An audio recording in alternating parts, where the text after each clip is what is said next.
Hey everyone, welcome back to HFI Covenant. My name is Jennifer and I'll be narrating today's story.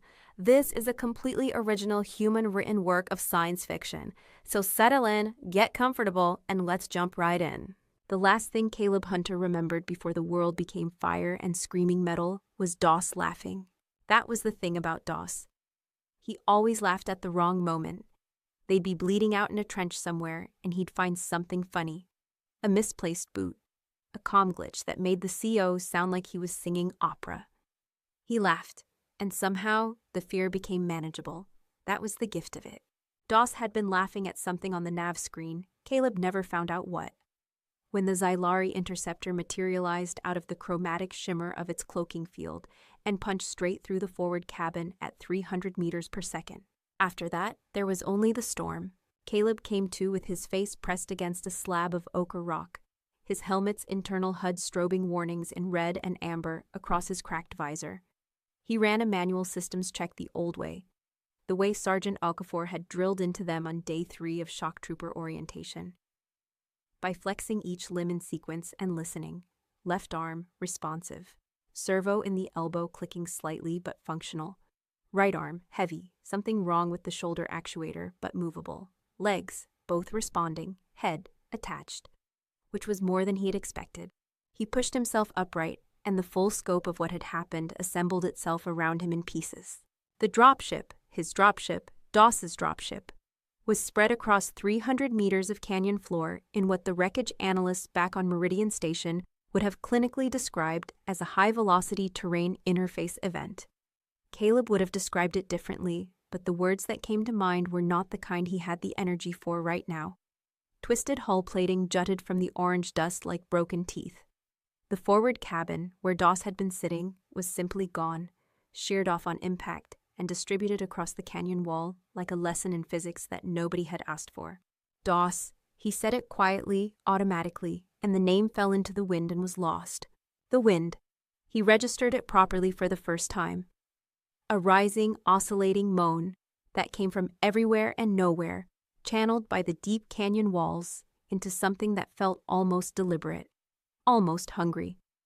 Krios 9's dossier had used words like restricted and extreme hazard and uninhabited for documented reason.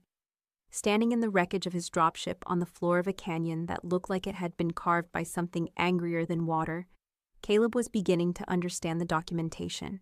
He drew his sidearm. This was not paranoia. This was the other reason he was standing in this canyon. The Xylari interceptor had also come down.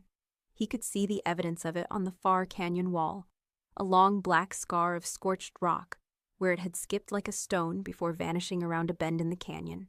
You didn't punch through a dropship at that speed and walk away clean. But Xylari weren't exactly known for dying conveniently. He found her 40 meters from the interceptor's main debris field, already on her feet. She was, he had to admit, even now, even here, with his dead pilot's memory still raw in his chest, remarkable looking.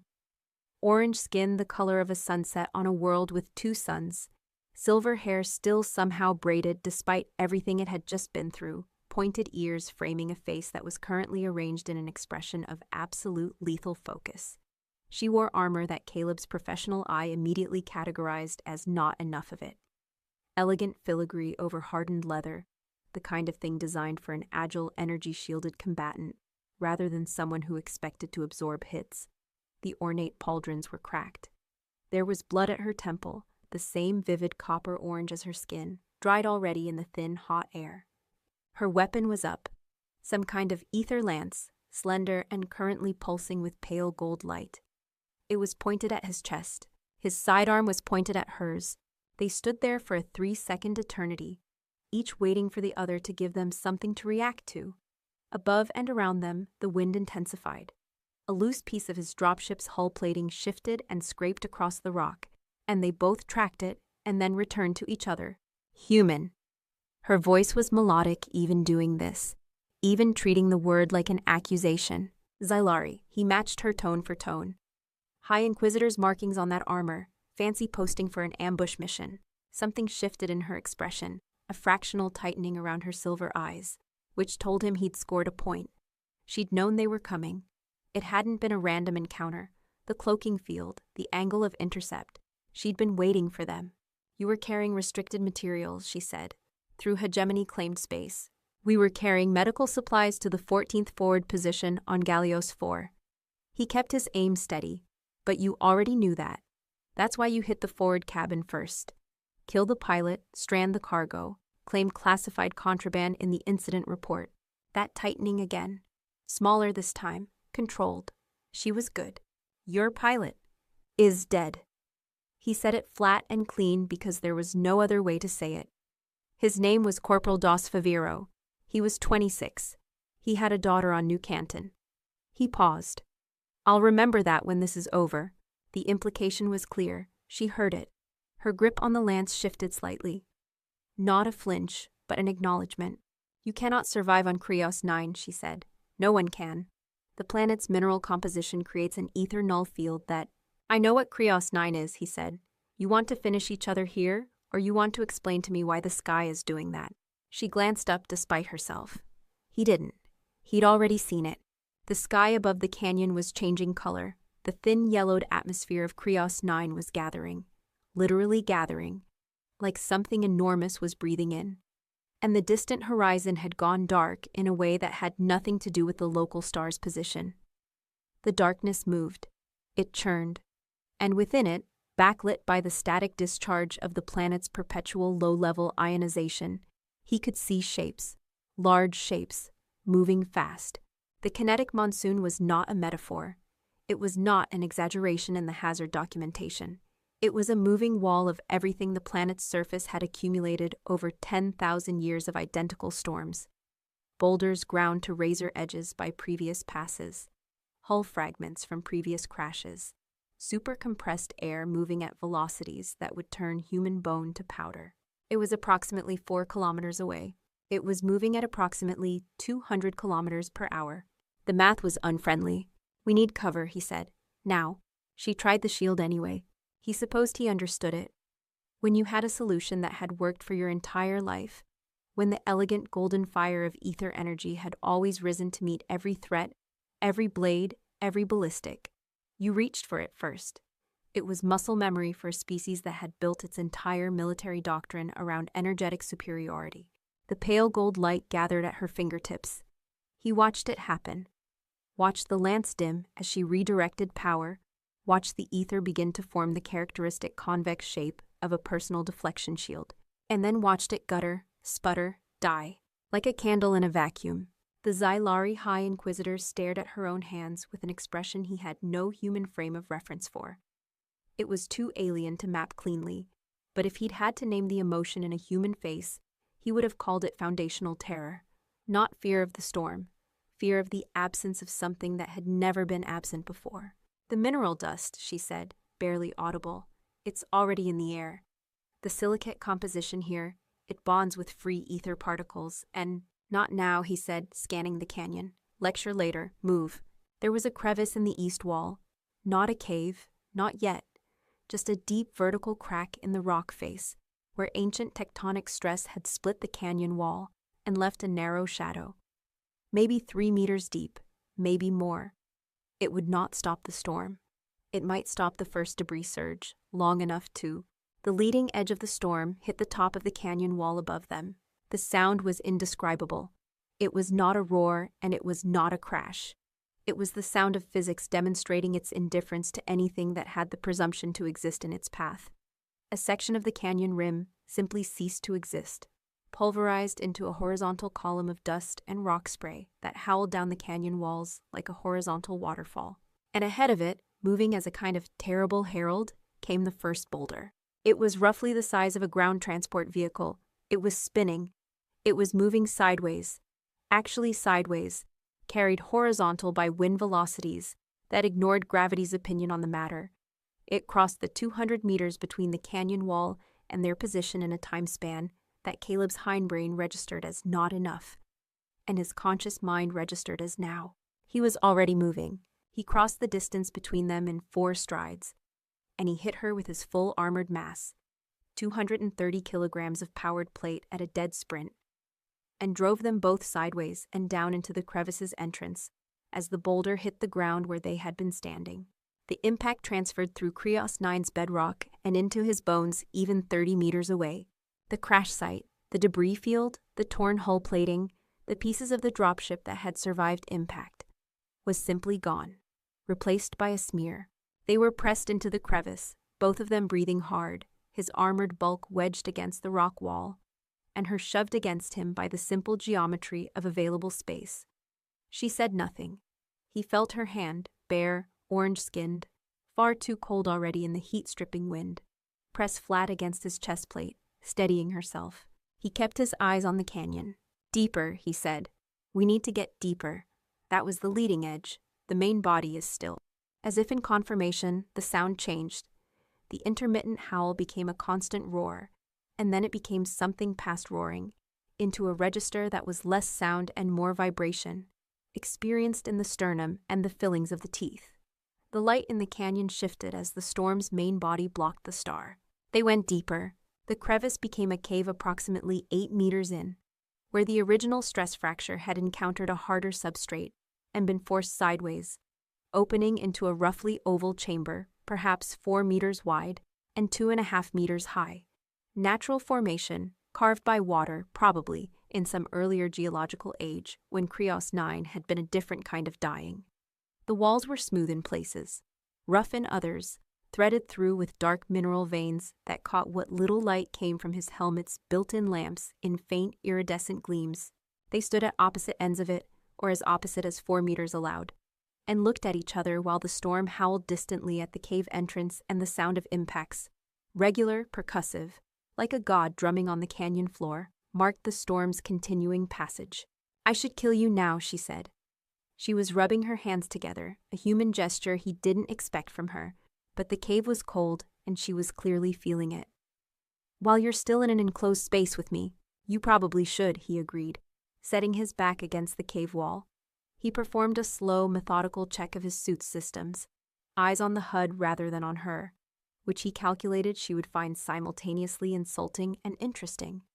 "Your lance won't fire in here any better than it did out there. The mineral dust is already coating the interior. You can see it on the walls." He nodded at the iridescent veins, then let her make the connection herself. She looked. She was smart. She made it instantly. The veins contain the same silicate compound. It's not atmospheric contamination. It's the planet. "Krios 9 doesn't allow magic," he said.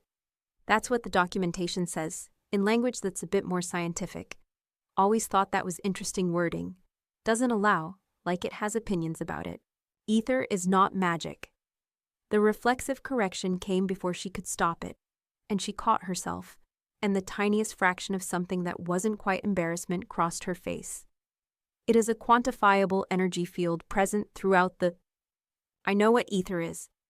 He found a crack in his left pauldron seal, worked a repair tab out of his kit, and pressed it into place. "We've been fighting you lot for 60 years. We've done the research. You've done very little successfully in 60 years. We're still here, aren't we?" He said it flatly, without heat. Not a challenge, just a statement of evidence. Every time the hegemony has pushed into a human system thinking the war's about to end, it's still going. "You want to tell me what the strategic doctrine assumption failure is, there, or can you figure it out yourself?" She was quiet for a moment. He heard her settle against the opposite wall. "You don't retreat," she said finally. "You absorb losses that would fragment any rational military structure and continue operating." "Stubbornness," he said. "It's not a strategy, it's just how we're built. Earth made us that way." He paused. "Every planet that ever tried to kill humans just made us better at not dying." She watched him in a way that he had noticed she did, with her full attention, cataloging and assessing, but without the tactical urgency she'd had outside, like she was genuinely trying to understand a mechanism that made no sense to her engineering. "Your pilot," she said carefully. "Doss." He said the name deliberately. I did not know his name. "No. They never do."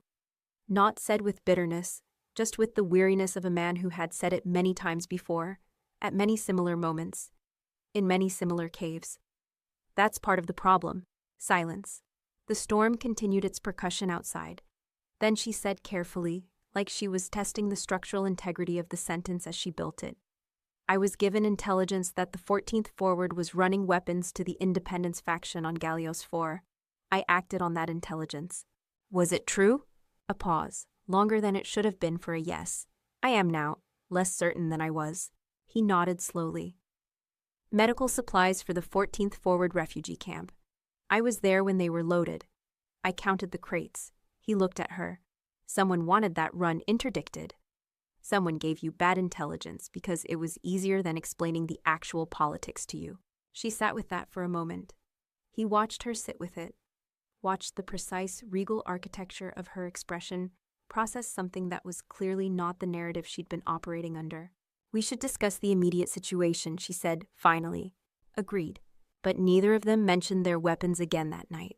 He noticed it after approximately 4 hours. She was sitting very still, which could have been Xylari composure or training, or simply the stillness of someone conserving energy in a cold environment. But the stillness was becoming something else, something more absolute. Her posture, which had been the exact controlled posture of an inquisitor at rest, had begun to lose its architecture. A slight slump in the shoulders, a slower blink rate, a pallor beneath the orange of her skin that shouldn't have been visible but was. He'd seen it before, on long-duration operations in energy-starved environments. People who'd been running on adrenaline and suddenly found the bill coming due. Except the timeline was wrong. It was too fast, and she hadn't done anything physical to explain it. He got up and crossed to her, which she registered with a small, sharp return to alertness, hand moving toward her lance before she clearly calculated the math on it and let it fall. "Don't touch me," she said. "I'm not going to touch you." He crouched in front of her, studying her with the clinical dispassion of a man who had done field triage on every sapient species the hegemony and the human sphere combined could produce. How long has Xylari physiology relied on ambient ether in metabolic processes? The way her silver eyes sharpened told him he'd found something. That's classified. I'm not asking the hegemony. I'm asking you, in a cave, about whether you're dying. He held her gaze. I'm guessing your internal biology doesn't just use ether for weaponized application. I'm guessing you run on it, at least partially. Background ambient energy that your cells have been metabolizing so long, your species doesn't even think of it as special, like breathing, until there's no air. She looked at him for a long moment. Then, not dying, but degrading. The silicate mineral compound. It doesn't just block ether projection. At this concentration, at this saturation in the air, it binds to free ether particles before they can be absorbed at the cellular level. She paused. My people have never been in an environment this thoroughly saturated. We've never needed to account for how long before it becomes serious. Another pause, and this one had the quality of an honest person, doing an honest calculation they didn't like. I don't know, hours, perhaps less. The degradation is accelerating. The longer I'm here, the more the dust coats my respiratory surfaces and... She stopped. He stood up and went to his pack. What are you doing? She asked. Giving you my rations. He pulled out a compressed field meal, the dense calorie-packed blocks that human shock troopers subsisted on during extended operations, and set it on the ground between them. Then a thermal sheet from his emergency kit, the kind that reflected body heat. He unfolded it and held it out. She stared at it. Your species runs on ether, he said, but it's built on biology, biochemistry. You're cold, and your body is spending resources trying to maintain core temperature that it should be spending keeping you functional. The thermal sheet will help. I don't need... You're shivering. He said it simply, not as a point of vulnerability, just as an observation. I'm not. I've been sitting in this cave at the same temperature and I'm not shivering, because I've spent 17 years training in environments specifically designed to be as hostile as Earth on a bad day, and my body adapted. He pushed the thermal sheet slightly closer to her. Take it. You're no good to yourself dead, and you're more interesting to me alive. She took it. She looked at the field meal block for a moment like it had personally offended her, but she ate it. He watched her color improve gradually over the next 30 minutes, the pallor receding, the posture rebuilding itself. And he felt something that he was careful not to examine too closely, because the last thing he needed in a cave on a Deathworld was to have complicated feelings about the High Inquisitor who had killed Doss. He had not forgotten Doss. But he was a pragmatist above all things. 6 hours in, the cave tried to kill them too. He heard it before he felt it. A low, grinding complaint from deep in the rock, the sound of tectonic adjustment under the relentless percussive bombardment of the storm. The canyon floor was absorbing constant high-velocity impacts from hundreds of tons of airborne debris, and the vibration was accumulating in the substrate like interest on a debt. Something, somewhere in the rock structure above them, was recalculating its load distribution. The first crack appeared in the ceiling with a sound like a gunshot. He was on his feet and moving before the dust had finished falling from it. Not toward the exit, which was currently hosting the outer edge of the storm's main body, but toward the back wall of the cave, running his hands along the ceiling in a rapid structural assessment. "The storm is creating pressure differentials in the canyon," Jaxiva said, watching him with focused attention. Some of her color had returned, and with it, something of her sharpness. The updrafts. The updraft is generating low pressure above the canyon floor, which the storm's lateral wind shear is converting into a sustained downward force on exposed horizontal surfaces. He found the stress point, a natural weakness in the ceiling substrate, where two different rock types met, each with different compression tolerances. "The ceiling's going to go here first. Can you stop it?" He laughed, very briefly, in a way that wasn't entirely humor. "I can slow it down." He pulled back the panel on his left forearm, not the weapon systems panel, the other one, and began routing power from his armor's secondary servo system. The powered plate armor worn by 14th Forward Shock Troopers was not a single integrated system in the way that Xylari or high-tech human special forces units used. It was, as multiple superior officers had told Caleb over the years, aggressively over-engineered for mechanical redundancy.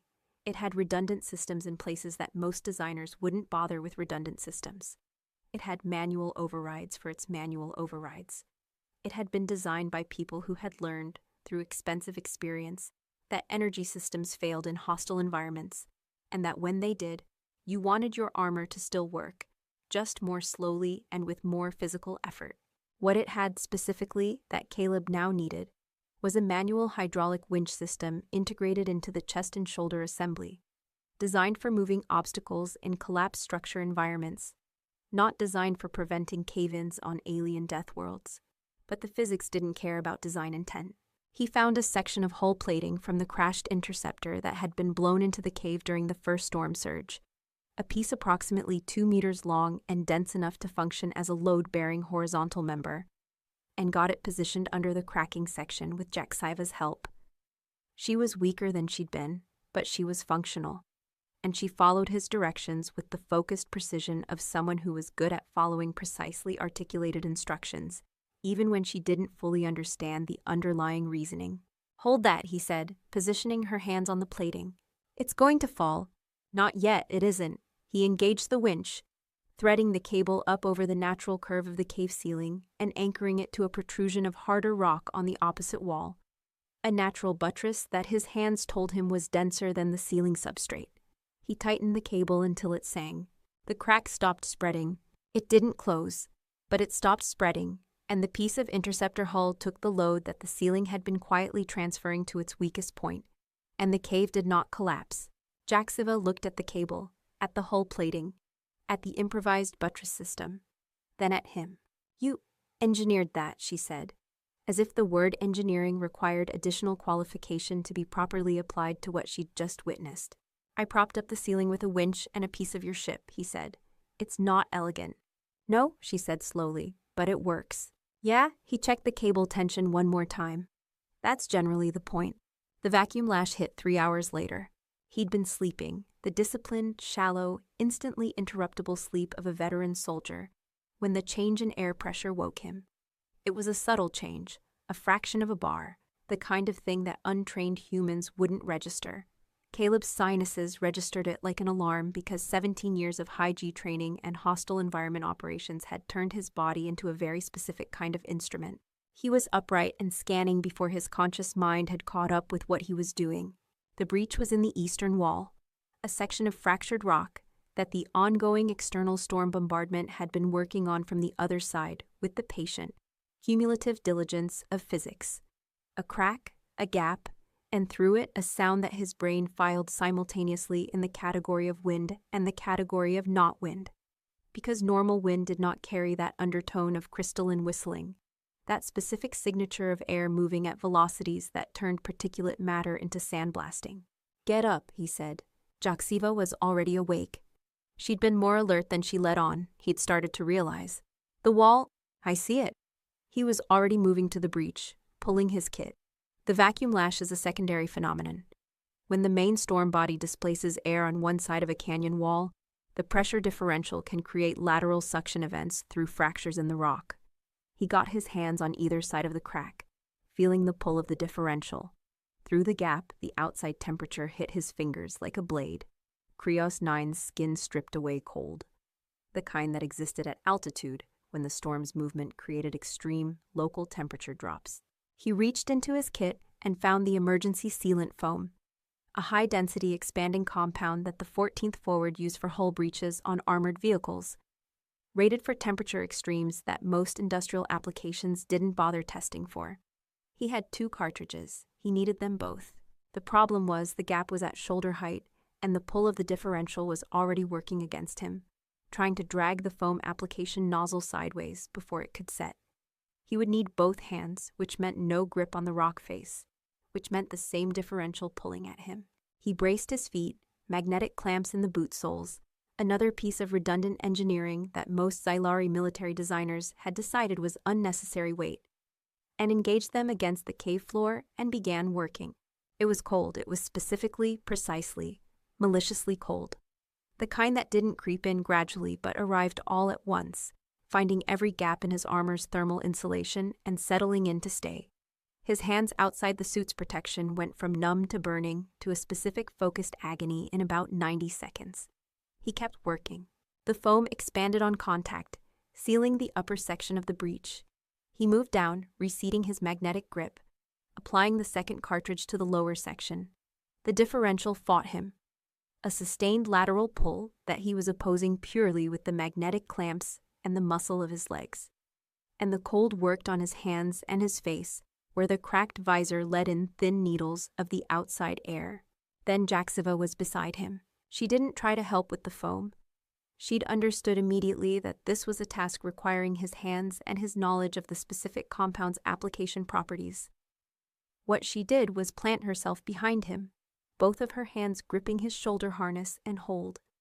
Not adding force, she didn't have enough right now, but providing a counterbalance, a second anchor point, enough additional resistance to the lateral pull that his legs could focus on maintaining position, rather than fighting the pull on 2 axes simultaneously. The second cartridge set. The pull stopped. They stood there for a moment, breathing. His hands were shaking, not a malfunction, but biology. The body's insistence on marking the input of extreme cold with visible evidence. He folded them against his chest plate and breathed warm air over them inside his helmet. "Your hands," she said. "They're fine." They were unprotected for nearly 3 minutes in that temperature. "They're fine." He flexed them, demonstrated the point. "Nerve damage thresholds higher than that, as long as you—" He caught her expression, which was doing something complicated. "What?" "You were in pain," she said. "I could see it, the way you held your jaw." A pause. "You didn't stop." Stopping wasn't an option. She looked at him for a moment with that cataloging attention, and then she said something he didn't expect. "I would have stopped. Without the ether to compensate, the pain would have—" She stopped herself. "Pain's just information," he said. "You acknowledge it, you note what it's telling you, and then you decide whether the thing causing it is less important than the thing you're trying to do." He moved back to his spot against the cave wall, still flexing his fingers to restore circulation. "Usually it is." She watched him and said nothing, but she didn't look away for a long time. It was Jaksiva who asked first. He wouldn't have expected that. They were at the deepest point of the storm, the hours when the main body had fully committed to its passage over this section of the canyon, and the sound outside was so total and constant that it had become a kind of silence by virtue of never varying. They'd settled into separate patches of cave floor with the thermal sheet shared between them, a pragmatic arrangement that neither of them commented on. And she said, out of the storm silence, "What is Earth like?" He considered the question. Which part of it? The part that does this to people. She nodded toward him, toward the general shape of what he was. You've said it makes humans hard to kill. What does that mean in practice? Geologically, biologically? He thought about how to explain Earth to someone who had grown up in the hegemony sphere of elegant, stable, energy-rich worlds. It was difficult. It was like explaining color to someone who'd only ever experienced infrared.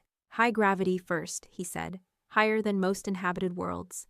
Means our musculoskeletal development defaults toward denser bone, more powerful slow-twitch muscle fiber, cardiovascular systems that operate efficiently under load. Evolutionary legacy. Our ancestors were pursuit predators. Not fast, but relentless. We evolved to run things down over distances that exhausted them. He paused. Then the climate. Earth had, before terraforming and climate management, about 17 distinct lethal biomes. Polar extremes that will kill you in minutes. Equatorial heat zones. High-altitude environments with oxygen levels that cause fatal edema in unadapted biology. Diseases, parasites. Every apex predator on the planet evolved specifically to kill hominids. And we evolved specifically to survive them. And at some point in that arms race, the survival mechanisms became... He searched for the word. Excessive, she offered. Thorough, he said.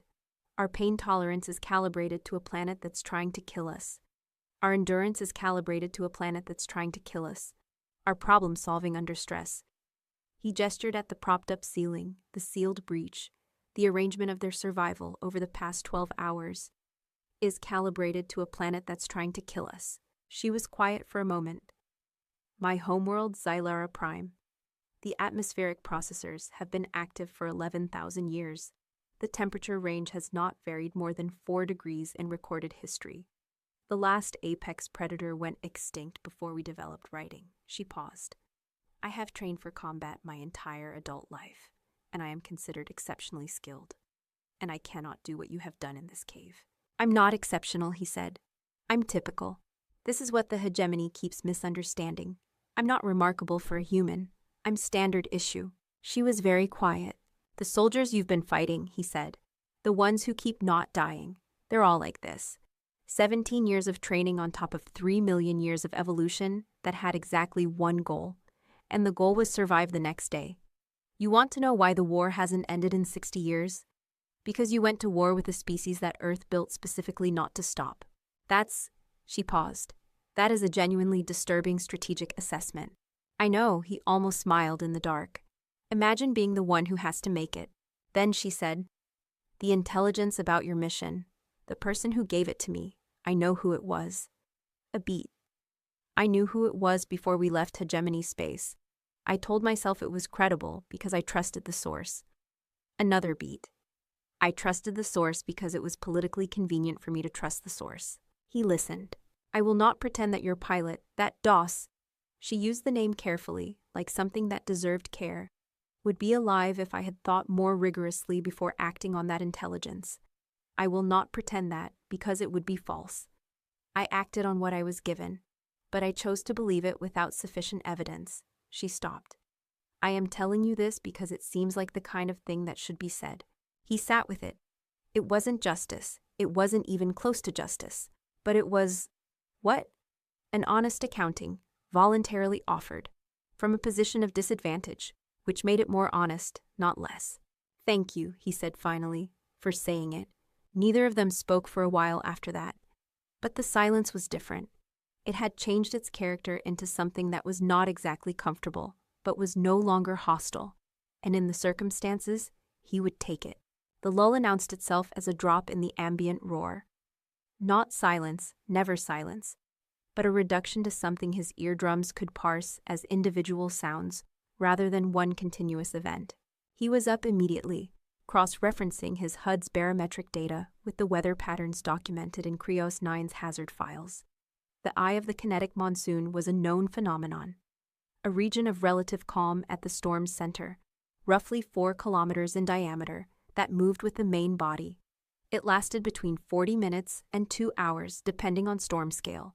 Beyond the eye was the trailing edge, which was survivable if you had cover. The eye itself was the only time the canyon floor became passable. The high-altitude beacon, an ancient hegemony navigation marker from an earlier survey mission, according to his suit's long-range passive scan, was currently 3.2 kilometers north. "We move now," he told her. "We have a window, and I don't know how wide it is." She stood, and he saw her assess her own body the way he'd seen her do it before. A rapid internal inventory, checking systems. Her color was better than it had been. The rations had helped. But when she tried to take a full stride toward the cave entrance, she caught herself against the wall. Her legs. He understood it immediately. Ether depletion working on a physiology that used that energy not just metabolically, but structurally. The way it contributed to muscle coordination and fine motor function in Xylari biology. She was ambulatory, but barely. Under normal planetary conditions, she could have compensated in minutes. Here, she had nothing to compensate with. He did the calculation, then he crouched. "Get on. I beg your..." "Piggyback carry. I'll keep my hands free for navigation. Get on." He looked over his shoulder at her. "Your legs aren't going to cover 3 kilometers of debris field in a 2-hour window. My legs will. Stop performing dignity and make the pragmatic decision." A pause. Then her hands closed on his shoulder harness. Her weight settled against his back. Lighter than he'd expected, Xylari bone density being what it was. And he stood and moved them toward the canyon. The eye was extraordinary and awful. The debris field left by the storm's main body had transformed the canyon floor into something that bore no resemblance to anything he had terrain maps for. Boulders the size of small buildings were embedded at angles that defied initial intuition. Hull plating, from both crash sites, now processed through the storm's mill, had been sorted by the storm's aerodynamics into jagged fields of metal shards. The rock of the canyon floor itself was scoured to mirror smoothness in sections, then heaped into impossible low ridges in others. He moved through it the way he moved through everything, systematically, near foot, far foot, weight distribution. Assessed the next 3 points before committing to the first. The powered armor absorbed the uneven footing, and his legs did the rest. Jaxiva said nothing, but he felt her adjust her grip as they crossed a particularly unstable section of sorted rock, shifting her weight intuitively to keep his center of mass stable. She was helping. Without being asked, without discussion, she was reading his movement and compensating for the load she represented. He noted it and kept moving. The debris field 300 meters from the beacon was the worst of it. A compressed chaos of shrapnel and pulverized stone that had been blown ahead of the storm's main body and piled against a natural rise in the canyon floor. He picked his way through it with methodical care, reading the geometry, his knuckles, habit, tapping against pieces of boulder he needed to trust with his weight, feeling the density before he committed to it. 2 kilometers, 2.5, 3. His legs were burning. He had been carrying approximately 40 kilograms of Xylari High Inquisitor across 3 kilometers of the worst terrain he had encountered on 12 different worlds, and powered armor that was down to 60% functionality, and his legs were burning in the clean, clear way that meant working hard rather than failing. He kept moving. The beacon was a squat metal column, old hegemony gray, covered in the silicate dust that coated everything on Krios 9. It was still active. He could see the transmission indicator blinking in its recessed panel, sending out its automated signal regardless of whether anyone was listening. A pre-war survey marker, built to last. They built things well, the hegemony. He'd give them that. He crouched to let her down, and she slid off, steadying herself against the beacon column, and they both looked back at the 3 kilometers they'd crossed. She was breathing harder than he was. He let himself breathe for a moment, hands on his knees, and looked at the activation panel. Then he heard the drones. He heard them before he saw them. A high-frequency chittering sound, distinct from the storm's residual wind noise, too regular to be mechanical debris. He turned and they were emerging from the rock face to the north. 6 units, each roughly the size of a human torso, 6-legged, covered in that same iridescent silicate mineral coating that told him the planet itself had made them, or at least adopted them. Scavenger drones. The hazard documentation had mentioned them in the same perfunctory way it mentioned everything, as though the person writing it had been too tired of Krios 9's inventiveness to express proper alarm. Automated salvage units, activated by energy signatures, originally, probably, designed as survey or mining support. Repurposed by the storm's electromagnetic activity, or by whatever the ancient automated defense system was that the planet had apparently decided to be. They were attracted to the beacon's transmission signal. He'd just activated a dinner bell. He assessed the situation. His sidearm, battery at 11%. Enough for 3, maybe 4 shots. His combat knife, full functionality, 0 battery requirement. His armor, hydraulic assist still operational. Magnetic boot clamps active. Integrity compromised but structurally functional. His body, tired, but not that kind of tired. Jaxiva. No ether. Lance, useless. Physically degraded. She was braced against the beacon column with both hands, watching the drones with the sharp, focused attention of someone who was an expert combatant, suddenly stripped of every tool of their expertise. "Can you move?" he said quietly. "With support, yes." "Then stay on the beacon and call out positions." He went forward.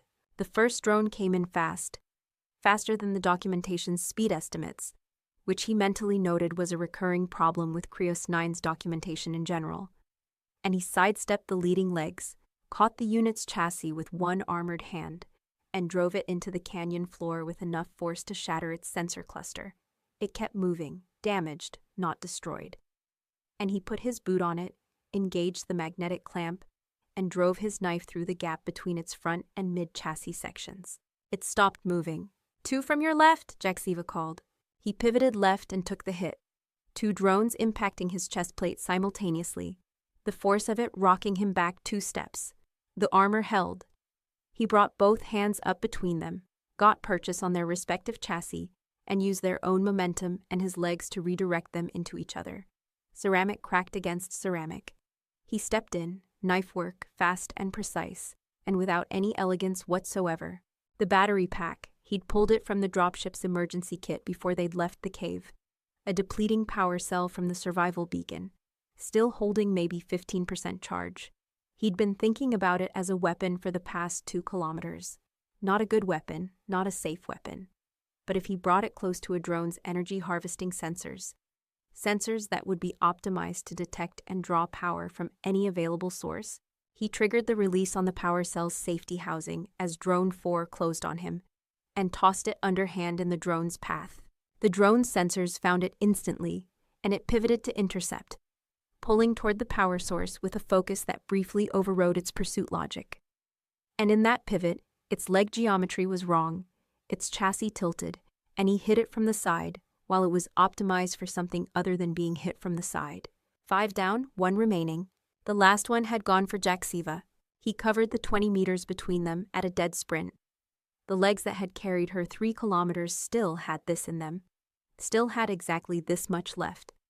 And he hit the drone as it was rising up toward the beacon column, shoulder first, his full armored mass, and drove it into the stone base of the beacon with force that crumpled its entire forward chassis section, and left it twitching and still.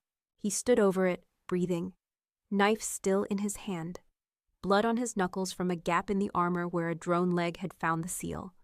Legs burning, vision slightly tunneled from the exertion. He turned. Jaxiva was upright against the beacon column, watching him. She said nothing for a moment. Then, "That was efficient," he said, catching his breath. "I was going to say something else." A pause. "But efficient will do." He cleaned his knife. He looked at the beacon's transmission panel, and on the 5th attempt to access the override through fingers that were still clumsy from the cold and the exertion, he got the emergency extraction signal, broadcasting on human military frequencies. Then he sat down next to the beacon base, put his back against it, and waited. The recovery ship broke atmosphere 40 minutes later, coming in low and hard on a trajectory that said the pilot had read the storm data and decided to be as little inside Krios 9's atmosphere as possible, a decision Caleb respected professionally and personally. It was a human vessel, 14th forward markings on the hull, and it set down with its ramp already dropping before the landing struts had finished compressing. 2 troopers came down the ramp at a run, full kit, weapons up, because they'd been told they were recovering from a crash site on a hostile world, and that was all they'd been told. They stopped when they saw Jaxiva. He was already moving in front of her, not because he'd decided to, because his body had decided, and his mind had caught up with it 2 steps into the motion. "She's a casualty," he said. "Non-combatant status, Hostile environment recovery. You treat her medically, you calm her location to hegemony channels for pickup, and you do not point your weapons at her again. The troopers looked at each other. Sergeant Hunter, I outrank both of you, lower your weapons. They lowered their weapons. He looked back at Jaxiva. She had straightened as the ship appeared. The Xylari reflex for composure. The regal bearing reassembling itself from the raw material of exhaustion and near death. And she was watching the exchange with those silver eyes that never quite revealed everything they were doing. Hegemony recovery ship will be here within 6 hours once we transmit your position, he said. You'll be in ether-rich space by tomorrow. The depletion effects should be fully reversible. Yes, she held his gaze. They should be. The wind was picking up. The storm's trailing edge was still an hour out, but it was announcing itself in the way it always did. In the subtle complaints of the rock, in the shift of the dust, in that rising note in the air that his body had learned to read over the past 18 hours. You could report me for, he started. What would I report, she said. A human soldier who used primitive mechanical systems and raw physical force to survive an environment that my advanced energy-based technology could not function in. A pause, and something almost dry in her voice, not quite humor, but the architecture of it. My report will reflect what I observed. A soldier of exceptional capability who operated without complaint under conditions of extreme environmental hostility, who preserved the life of a hegemony officer through practical ingenuity, and who conducted himself in accordance with, she paused. A personal ethical code that I found on reflection, more consistent than I initially expected from the species. He looked at her for a moment. That's very careful wording. I am a High Inquisitor. Careful wording is among my primary competencies. One of the troopers cleared his throat in a way that meant, sir, we should really be leaving. He picked up his kit. He walked toward the ramp. Halfway up, he stopped and looked back. She was still standing by the beacon, the storm's leading dust clouds beginning to drift around her, the silicate glitter coating her armor and her silver hair. And she was watching him with the full attention she'd given everything, cataloging, assessing, trying to understand the mechanism. He thought about DOS, about the 26 years and the daughter on New Canton, and the laugh at exactly the wrong moment. He thought about how the war would continue and what it was actually about and who was deciding that, and how much of what Jaxiva had been told was deliberately false, and how much of what he'd been told might be the same. He thought about a planet 11,000 years of temperature-controlled, predator-free, ether-rich history, and a planet that had spent 3 million years trying to kill its own children and instead built them into something that refused, on a cellular and philosophical level, to stop. Jaxiva, he said. She looked at him. The intelligence source, the one who fed you the false data on our mission. He kept his voice level. I'd find out more about who else they've been feeding, and why. A pause. That would require me to conduct an internal investigation against a politically protected source. Yes, he held her gaze. It would. Another pause. Longer. Then something moved in her silver eyes. Not warmth exactly, and not warmth's absence, but something more like the expression of a person who had revised a map they'd been navigating by for a long time and was sitting with the disorientation of the revision. Goodbye, Sergeant Hunter. High Inquisitor. He walked up the ramp.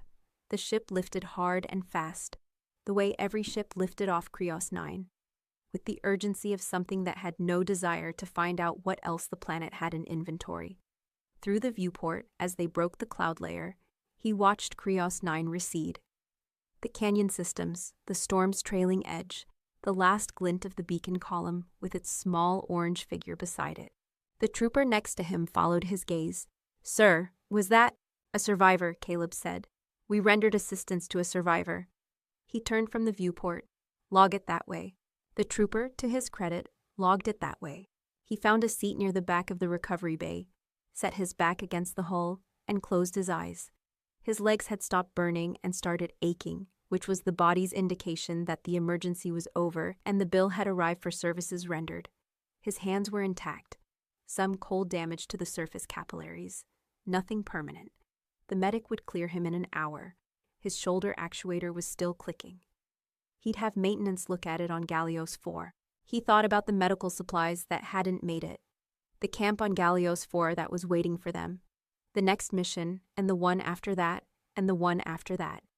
in a war that had been ongoing for 60 years because it was easier for certain powerful entities on both sides to maintain it than to honestly examine who was feeding what intelligence to whom and for what reasons.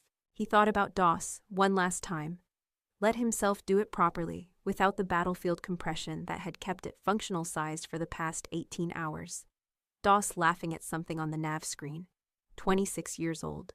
A daughter on New Canton. He would write to her. He always wrote when he could. The ship cleared Krios 9's gravity well and the stars came back. And he breathed the recycled, temperature-controlled, ether-neutral air of a human vessel and let his body believe, for the first time in 18 hours, that it was allowed to rest. Below, on a canyon floor 3 kilometers from a pre-war survey beacon, a high inquisitor of the solar hegemony waited for her recovery ship and looked at the seams of an improvised ceiling support, a patch of dense foam in a sealed rock fracture, and the scattered chassis of 6 drones that had been defeated by a knife and a depleting battery and 40 kilograms of stubborn mammalian refusal to accept an unfavorable outcome.